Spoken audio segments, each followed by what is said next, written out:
రాహుల్ గాంధీ పర్యటన సందర్భంగా ఎక్కడైతే ఏ అశోక్ నగర్కి అయితే రాహుల్ గాంధీ ఓట్లు అడుక్కుంటందుకు ఓట్లు వాళ్ళ నిరుద్యోగులను మభ్యపెట్టడం కోసం, నిరుద్యోగులను మాయ చేయడం కోసం ఏ అశోక్ నగర్కి అయితే ఆటోలో పోయిండో, స్కూటర్ మీద పోయిండో, మోటార్ సైకిల్ మీద పోయిండో, ఆ అశోక్ నగర్ల నుంచి ఈరోజు పిల్లలు బయటికి వెళ్ళనీయకుండా పోలీసులు అరెస్ట్ చేసిండ్రు.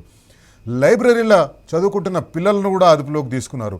నిరుద్యోగ నాయకులు నిరుద్యోగుల కోసం కొట్లాడుతున్న వాళ్ళను ఇండ్లకు పోయి అరెస్ట్ చేసిండ్రు. మహిళలు అని చూడకుండా కూడా వాళ్ళని ప్రివెంటివ్ కస్టడీలోకి తీసుకున్నారు, వాళ్ళని తీసుకుపోయినారు. ఒకసారి ఆ నిరుద్యోగుల ఆవేదన చూద్దాం. రాజ్యాంగాన్ని పట్టుకొని కాశ్మీర్ టు కన్యాకుమారి తిరుగుతాడు. తెలంగాణ రాష్ట్రంలో నిరుద్యోగులకి రాజ్యాంగ విరుద్ధంగా పరిపాలన కొనసాగిస్తారు. వాళ్ళు ఏం చేయకుండా వాళ్ళపైన అరెస్టులు చేస్తూ ఉంటారు.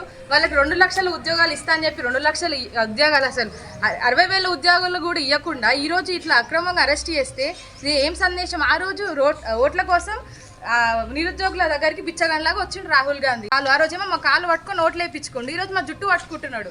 ఇదెక్కడి వైఖరి? బరాబర్ మేము ఉద్యమాలు చేస్తాం, బరాబర్ రాహుల్ గాంధీ భర్తం పడతాం, రేవంత్ రెడ్డి భర్తం పడతాం. వచ్చే ఎన్నికలలో కాంగ్రెస్ పార్టీ ఎట్లా గెలుస్తుందో అని చెప్పేసి మేము ఈరోజు వాగ్దానం కూడా చేస్తున్నాం.